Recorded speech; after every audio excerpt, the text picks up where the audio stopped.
You know how they say you can't judge a book by its cover? Sometimes you can't judge a movie by its trailer or by the franchise it belongs to. As I'm sure some of you have guessed, I have a family member that gets me like free tickets. So that's why I go see so many like movies that I probably wouldn't go see if I had to pay for them. Part of it is it's just a good way to unwind on a Friday night. And part of it is I like popcorn. I really like popcorn. So, The Invisible Man. I bring up the previous part because this is the kind of movie I probably wouldn't have gone to see if I was paying for it. But hey, it's Friday night. I'm in the mood for a film. Might as well go take a peek at it. It was funny though because I was looking it up beforehand and I was looking at Rotten Tomatoes, and Rotten Tomatoes is like not that reliable. But it had like 90% or something on Rotten Tomatoes. And I was like, what? How did this like random Universal Monsterverse film get like a 90%? And I'm like, I gotta go see like what this is about. Because the trailer looked horrible. The trailer made this film look like complete crap. But I went to see it and I just was like, the first 5 minutes I was like, what's going on? But like 50 to 20 minutes in, I'm like, this is really good. This is like really well written. This is really well acted. This is really like good cinematography. I'm like, this film is awesome. And it's this shitty like Universal monster movie. And I just kind of like surprised. So I'd recommend, if you're thinking of going to see the movie based off of what I just said, I probably wouldn't watch this review right now. Come back and watch it after you see the movie, just because there's a lot of like twists and turns. Okay, so now it's just us. So this movie is kind of like Gone Girl meets Hereditary. It reminds me a lot of Gone Girl. So it starts off with our main character, Cecilia, who runs away from Adrian. Adrian is the world leader in optics. Yeah, you can see where that comes in. And Cecilia is stuck in an abusive relationship with him. And she manages to get away. But then she finds out, and she goes to live with this cop and his daughter. And then she finds out that supposedly Adrian committed suicide. And he's gone, and he left her $5 million. But the $5 million is conditional on her not committing any crimes and being mentally competent to receive the money. And I think you can start to see maybe where this is going. So she's out of this abusive relationship. She's trying to get her life together. And then weird things start happening. Like at night, she starts to see like footprints, stuff starts getting moved around, etc. And she kind of starts to come to the conclusion that maybe Adrian wasn't actually dead. Maybe Adrian faked his own death. Because the only real person we have that has any kind of evidence that he faked his death is his brother, who's kind of his like henchman. So she's convinced that he's still alive. And her life kind of like starts to fall apart. And it's a really good example of gaslighting. So like he hacks her laptop and sends this really nasty email to her sister. He sends her sister an email like saying how she hates her and she never wants to talk to her again. And she wishes she was the one who died instead of Adrian, and that kind of thing. So her sister abandons her, and she's living with the cop and his daughter. And while she's kind of like hanging out with the daughter gets punched in midair from obviously the invisible man, but it's blamed on her. So she gets blamed for it and she gets kicked out of the house. And we have like a series of like really scary things, like where he still has his cell phone on him even though he's invisible. So she like calls his cell phone, and that shows like where he is. And then she like manages to get out and run away. And like it turns out that he'd been drugging her with diazepam, so she was which is a tranquilizer, so she was acting really, really weird. She was going to a job interview, but at the job interview she had forgotten all of her like stuff, all of her drawings, because apparently she was an architect before she met Adrian. So yeah, so she is an architect. That stuff is going on. So she goes back to the house and she finds one of the that there's these suits, and the invisible suits obviously make you invisible. So I'm not really sure how many of them there actually are. I think there's 2 of them, and she gets one of them and she hides it before leaving the house. So she manages to pull that off. Adrian's chasing her though. So she goes to meet with her sister, and they're meeting in a public place, but the invisible man shows up and slits her sister's throat, and she gets blamed for it and institutionalized. And so Adrian like just kind of continues to gaslight her, and they get her declared insane, and the cop winds up like abandoning her, and she's all alone. But then the brother comes, and the brother kind of very quietly tells her, yeah, I know Adrian's still alive.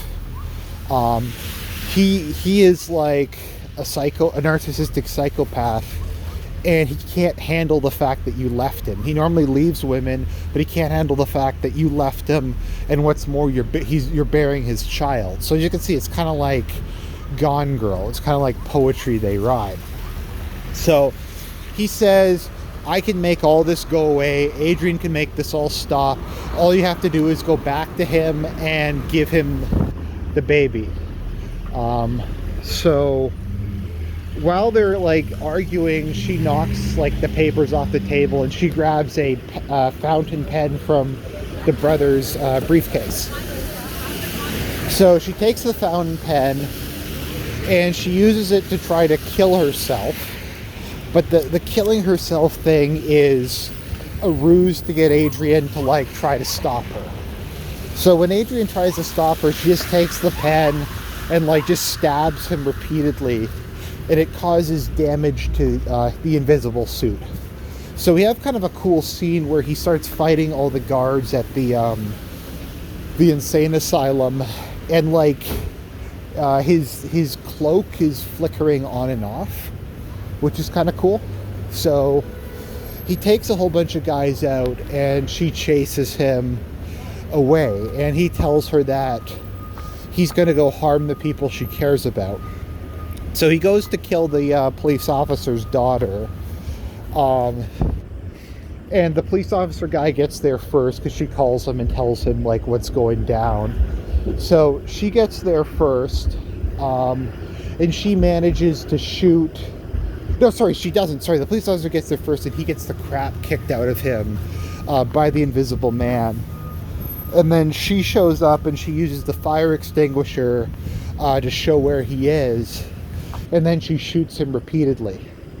And then we kind of finally get a really good view. And I guess we got it earlier, but we find out, yeah, he's wearing the optic camouflage suit, kind of like the Opticon that Hal develops in Metal Gear Solid.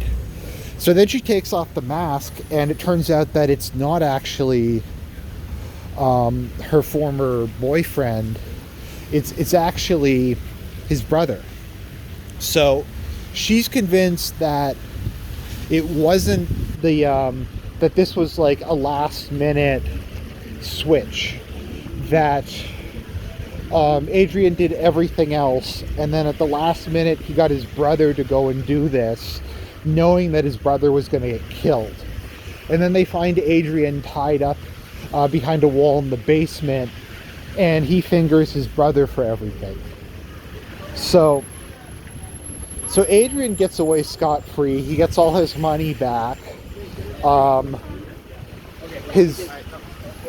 think at that point in time he kind of had to frame his brother because there was too much evidence piling up that the Invisible Man was real, because he killed like 20 guys at the hospital, and the girl wouldn't have the physical strength to do that. Also, I assume security cameras exist in this world because it's like a plot point. So you have like security footage of him going partially visible, and you can clearly see the suit he has on, fighting them. So yeah, so it's pretty obvious. And then there's a couple of the guys survive after fighting with the Invisible Man. So then we kind of get like the last twist, where the Cecilia goes back to Adrian and they meet at the house where he had his lab and that kind of thing. So yeah, so Cecilia and Adrian meet, and she tries to get him to confess that he was the one who did it the whole time. And she kind of starts to provoke him, and he starts to get kind of angry, and she's like, talks about all the guilt he must feel and that kind of thing. So then she walks out after crying, supposedly to freshen herself up. But it's implied that she either had it previously or she got it from the hiding spot. So she gets the other invisible suit. And she uses the other invisible suit to slice Adrian's neck with a knife and make it look like a suicide attempt. Like suicide. And then Adrian dies. And then she walks out. She managed to catch it all on like a security camera. She made a 911 call and pretended to be crying. She like ran in after he slashed his throat. But we see her with the Invisible Man suit in her bag. And the final frame of the movie is her like walking away with the police officer who was listening in, agreeing to act as a witness that Adrian killed himself. So that's kind of like its twists on top of twists. This was a movie that I didn't really know where it was going, and that's good for a suspense thriller horror movie.